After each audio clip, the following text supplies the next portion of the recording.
How do you do? And welcome to Buckeye Wars.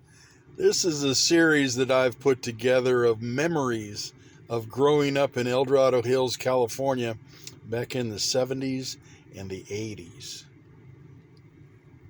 Hey, do you roller skate? Boy, we sure did. Oh, boy, did we. There was a place that had a wooden floor. Nowadays, skating rinks, they got that rubber/plastic floors that just suck. Well, we used to go to Sunrise Rollerland down in Citrus Heights. Oh, boy. And I was good. I was good on skates and used to do, they played all kinds of games. They played red light, green light, where you put your hand up against the wall, and then they say red light, green light, or whatever, and you skate forward. They say green light, you skate forward, and then as soon as they say red light, you got to freeze. And if you don't, you get out. And the last person standing, or the person that makes it to the other side of the rink and touches the other wall, wins a prize. Usually like a soda or something silly, but for kids, that was awesome. It was also, they had, I guess they called it the limbo, and they set up a bar. You had to try to skate underneath that bar. That was hard. It was really tough, because you can imagine as an adult doing the limbo at some kind of beach party or something, and you do like that, and you slither up underneath the bar, and you hope it doesn't bump your nose and knock the bar off. And but on skates, oh, that's tough, man.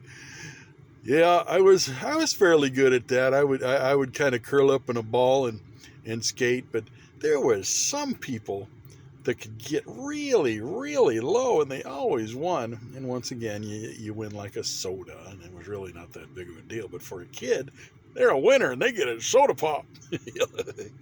They also did races.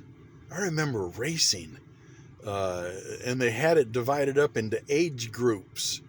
So kids that were really young, they raced, and they were just kind of like toddlers out there, and they would go like 4 or 5 feet and they'd fall on their nose.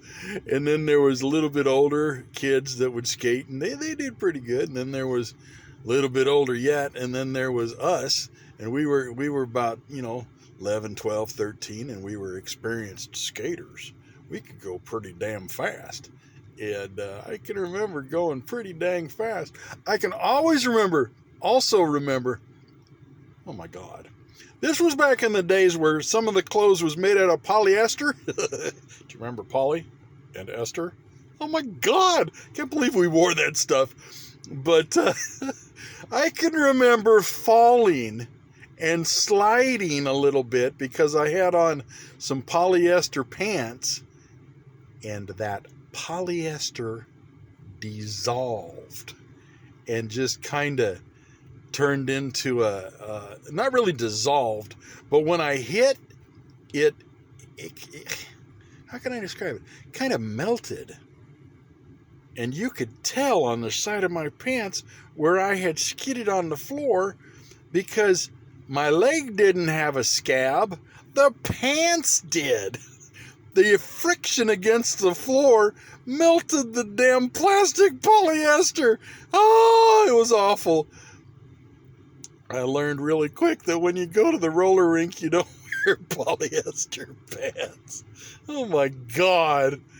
But I think one of the greatest parts of going to Sunrise Rollerland was toward the end of the skating session, they would have couples skate. And you had to find that gal that you had your eye on the whole time and get up the gumption to go ask her if she'll couple skate with you. And you got to hold her hand and skate around in that oval, and they lowered the lights, and they played slow music, kind of like you were slow dancing. You felt like a king and queen if you had the gumption to actually ask her and she said yes. Good old days, baby.